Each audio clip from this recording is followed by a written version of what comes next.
to another episode of Thrifting. I've just found two PC controllers. One of them's a TAM Computers one, but the other one is the weird Gravis pad that the Philips CDI controller is based on. I've just got a Philips CDI with that controller, but I'm missing that stick that's on the D-pad. And I was like, I mean, if you're ever going to find spare parts for that controller, the easiest way to do it is probably to buy one of them because they're miles cheaper. I'm not miles cheaper, but cheap enough. So it was crazy to see that. It was over £3 a piece, so I got them. Also, yeah, a silver eye toy. It's they're not that expensive, really, but I couldn't find mine, and I had the opportunity to buy it. So I thought, you know what, I'm just gonna pop on this. I think it was like £1 more expensive than CEX, but I wasn't too bothered because I found Fear for £1. But yeah, there was a bunch of gumph inside it. I was like, what is all this? I was just making sure the actual game was in there, which it was. It was. I thought the disc was real scratched, but it wasn't. It was actually just grime. So once I cleaned it up, it was fine. But I thought, what on earth is inside all this? So I thought I'd go find somewhere. I'd go find somewhere to see what the crack was with that, because I was like, this is just chock full of discs. So I'll have a look. Yeah. So there was a copy of Fallout Game of the Year edition. Two Brothers, the DVD movie, a copy of Deus Ex Human Revolution, and another copy of Fallout Game of the Year edition. Weird. And they were a bit scratched up, the discs that were loose inside it, but I was like, well, you never know, I might find a Game of the Year edition without a disc in it for Fallout. So, but yeah, a pound paid. It's £12 game for you, so I was happy.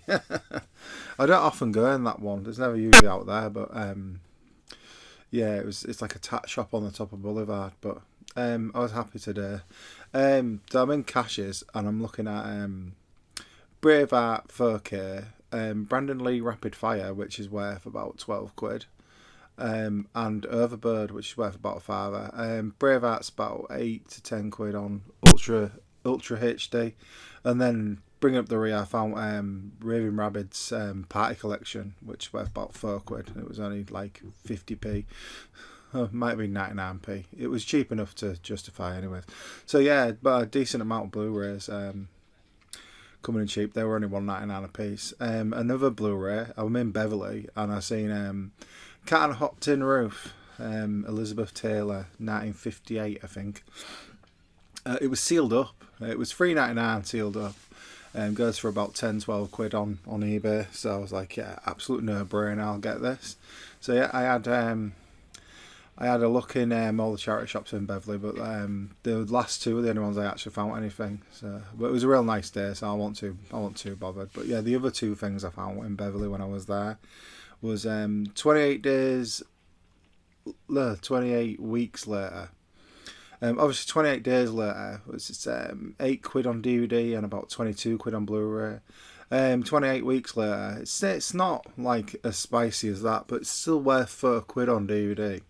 So I thought, well, why not? And then I got Case of the Fenric Doctor Who, which I mean it's only worth like £3, but I thought I'd rescue it anyways. So yeah, I'm kind of hoping at some point I will actually find a 28 days later, because you'd think the odds on that were high, wouldn't you?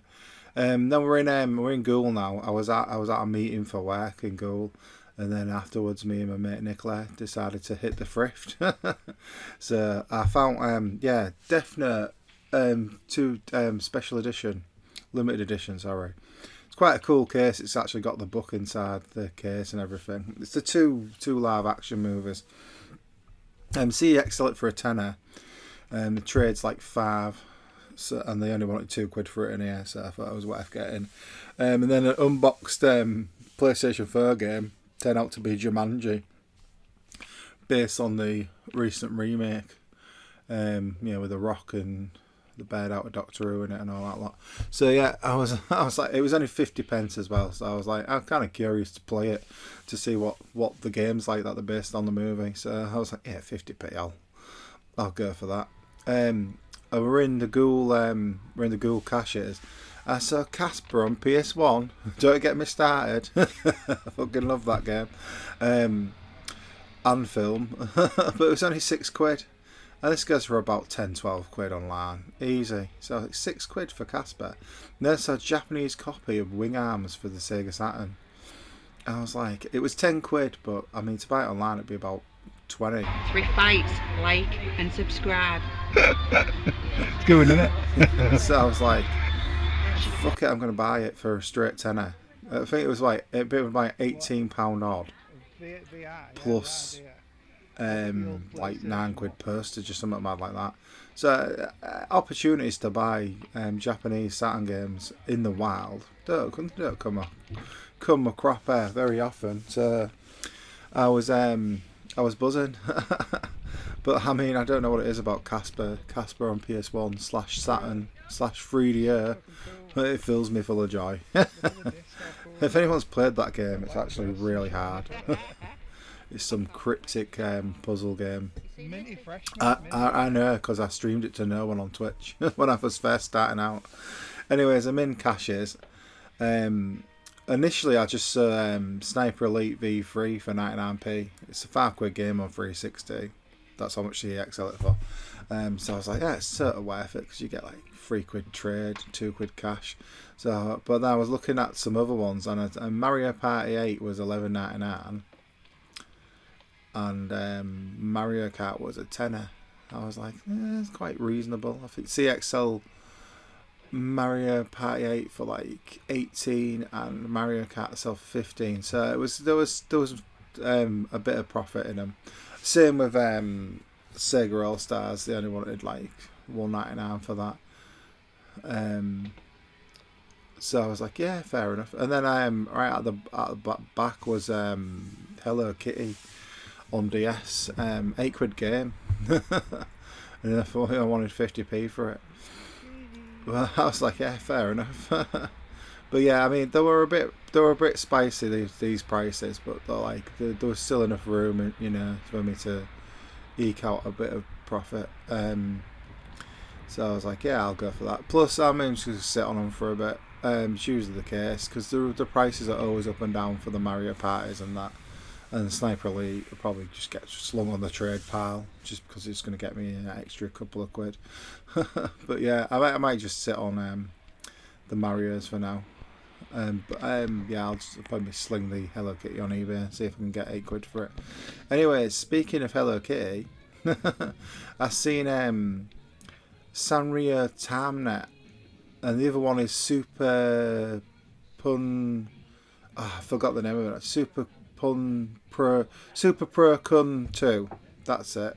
It's a baseball simulator. It's a big series in Japan back in Army.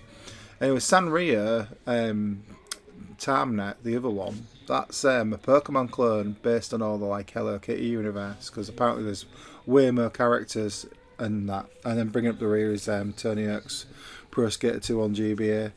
But yeah, so Sanrio it's his own massive thing with loads of different characters, and they've made a Pokemon clone out of it. So yeah, I was like, well, £5. I was like, and $2.99. I was like, no brainers. Again, Japanese stuff in the wild. I just bought Tony Hawk's 2 to tie me over until my GBA Everdrive turned up, because I bought one of them the other day as well for my Game Boy player, which I finally got.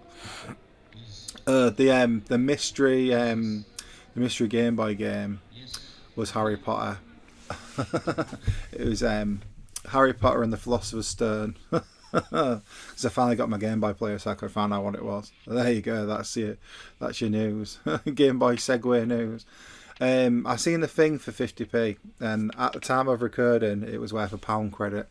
So I picked it up. It's gone down to 80p now, though. But I think I've traded it in already. Yeah, I have. I've traded it in already. I got the quid for it. Well, I got the 50p extra. Yeah. It was clinging on in there, the thing. It's sort of worth getting. But I mean, it still is sort of, if you see it cheap enough. You get 30p out of it on the credit. But yeah, I was like, well, it's 50p. I'm going to get an extra 50p in CX, so I might as well. And then we got some spicy Blu-rays, man. the Godfather trilogy, missing the outer sleeve. Like it's like the American region as well. One part of Muppets box set by the looks of it. It's still sort of worth having because it's got the three films most people want: Muppets Caper, Christmas Carol, and Treasure Island. I think the other disc in the box set has like the newer Muppets movies on it, so it's kind of still worth having for because they're all $1.99 on Blu-rays and caches. Gervais is the Volcano, £12 on Blu-ray. Who knew? I'm starting to realise that if you see something old, late 80s, early 90s on Blu-ray, they didn't make that many of them, so they're probably rarer. And then there was another Sinbad movie, which I've had some similar experience with Sinbad. I've had some DVDs for Sinbad that were worth some money, so I was like, oh yeah, that's no brainer. I was right because it's like I think it's an Arrow, one of them type of companies that released it. Had the DVD and the Blu-ray in it. It just screamed money, and I was right. It's worth about £12. So yeah, a $1.99 each. But I think he might have done me for a straight fiver. I can't remember now. I know he did me a deal, anyways. But yeah, I was like, no brainers, man. It's literally like Blu-rays and DVDs are kind of surprising me still that there's still money left in them. Anyways, that's everything I got this time thrifting. If you like this video, be sure to thumbs it up and subscribe to the channel if you haven't already. You can always check out the old blog at thriftbytes.com when I used to write about this. You can see what I'm up to on X at x.com/thriftbytes. You can sometimes catch me live at twitch.tv/thriftbytes. Happy Easter, and I'll see you all there.